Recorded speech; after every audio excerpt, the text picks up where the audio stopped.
15 students who jetted back into the country from Sudan have tested positive for COVID-19. Health CAS Dr. Rashid Aman and Mombasa County Director of Public Health have both confirmed this, and the positive students are now safe in an isolation center in Mombasa. Mwangi Maina reports.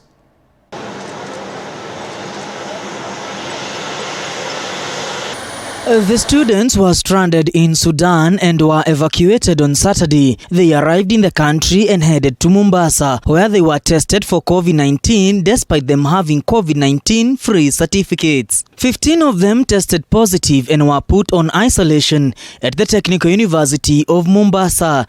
They are part of a larger group of more than 120 students. Tulipima ile Sunday morning, waliingia Saturday.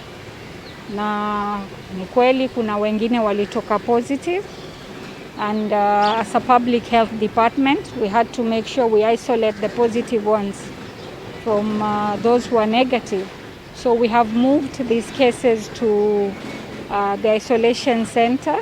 Chief Administrative Secretary in the Ministry of Health, Dr. Rashid Aman, says no one is allowed into the country without a COVID-19 free certificate, and therefore they might have contracted the virus on arrival. I'm aware that they could not have come in unless they had already a COVID-19 free certificate, and I do know that most of those students were already carrying COVID-19 certificates from the institution.